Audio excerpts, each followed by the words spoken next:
a lot of times we can classify everything into these four basic questions, you know, which and I stole this chart from you know, my good friend Carlos, because he did a similar presentation on point scoring a week ago, and I saw that he had this chart up, and it kind of is the process of these four questions kind of being intermixed into a chart that's easy to see.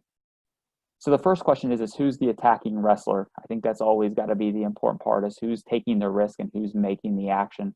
So we can see in this picture that red is the attacking wrestler here in this situation. Then the next three questions we have to answer, and we have to answer these very quickly. First question, is it standing or parterre? Did the action start from the standing position, or were they in parterre?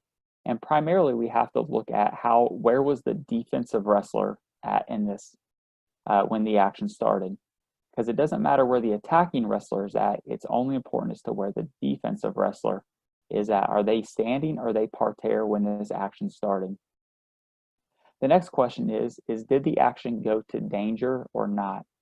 And when we talk about danger, danger is touching an elbow, a shoulder, or a head, and at an angle less than 90 degrees. So it's kind of a yes or no question. Are they in danger? Yes or not? No. And so we have to evaluate that. And then the last question is it grand amplitude or not? And we look at grand amplitude, we're looking at, again, the hips going over the chest during an action, you know, complete separation from the mat, and the hips of the defensive wrestler go over top of their chest during this action, kind of over top that vertical plane. And so we evaluate that. If that's a yes or no question. Is it grand amplitude? Yes or no? And then based on where you're at, kind of determines what the points are. Now, this again is a general chart, and certainly wrestling is very dynamic, and this may not work for every single situation that exists, but it'll work for quite a few of them here. So for example, I like to start with the grand amplitude or not question, because if it's grand amplitude, my only choices are 5 or 4. If it goes to danger, it's 5. If it doesn't go to danger, it's 4. If there's no grand amplitude, then my choices for the action are 4 or 2.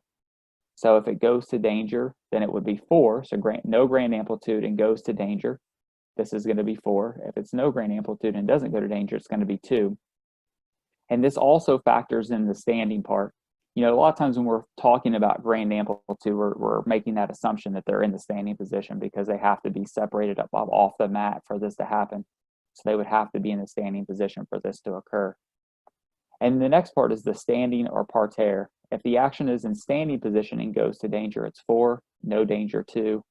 And then parterre, if it just goes to danger, it's 2 points. Certainly it's possible for it to be a takedown in this process. And again, this is just looking at the evaluation of holds. Takedowns are kind of a different part, but almost every other action that occurs probably falls into one of these categories with this. So just kind of some good questions to think about as you have to evaluate points, but certainly an important competency for referees.